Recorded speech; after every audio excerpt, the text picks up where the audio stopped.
काय सांगाल त्या ठिकाणी तुम्ही आज पहिल्यांदा त्या ठिकाणी तुम्ही मतदान केलंय? मतदान करून मला चांगलं वाटलं. याआधी मला मतदानाबद्दल एवढं काही माहिती नव्हतं. कुठले पक्ष आहेत, कोण निवडणुकीत आहे, काय. पण आता 18 कंप्लीट आहे, तर मी पहिली सगळी माहिती काढली.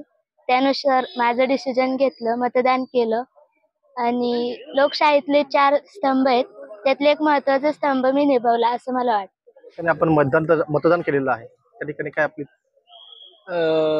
सर्वप्रथम मी एक देशाचा नागरिक आणि डॉक्टर बाबासाहेब आंबेडकर यांनी दिलेल्या संविधानाचा मला त्यांनी दिलेला हक्क तो मी आज बजावला. मला आनंद वाटला. मी सर्वप्रथम संविधानाचे आभार मानतो आणि मी एक्साइटेड होतो, मी उत्स्फूर्त होतो की आपण आपला मुख्यमंत्री ठरवणार की तो कशा प्रकारचा असावा. यासाठी मी जे काही योगदान केलं किंवा सगळ्यांनी जे काही योगदान करणार आहेत आणि मी सगळ्यांना प्रयत्न करतो की तुम्ही सगळ्यांनी स्वतःहून येऊन मतदान करा असं सर्वांना आवाहन करतो.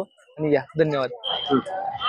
ताई, तुम्ही आज त्या ठिकाणी मतदानाचा हक्क बजावलेला आहे, काय त्या ठिकाणी आपल्या भावना आहेत? आज मला मतदान करून खूप छान वाटतंय. माझ्यासारख्या सर्व महिलांनी मतदानाला येऊन मतदानाचा अधिकार बजवावा व लोकशाही बळकट करावी. नमस्कार, माझं नाव जितेंद्र मगर. लोकशाहीचा हा अत्यंत महत्त्वाचा दिवस म्हणजे मतदानाचा दिवस. मीही मतदान केलंय, आपणही मतदान करा. आपले विचार मतदानाच्या माध्यमातून आपण व्यक्त करावेत. डॉक्टर बाबासाहेब आंबेडकर यांनी आपल्याला जो अधिकार दिलाय, एक मताची किंमतही खूप असते. आपल्या अनेक तक्रारी असतात, अनेक समस्या असतात, त्या फक्त आपण मतदानाच्या माध्यमातून सोडवू शकतो. हातभर तक्रारींचा बोटभर उपाय म्हणजे फक्त मतदान.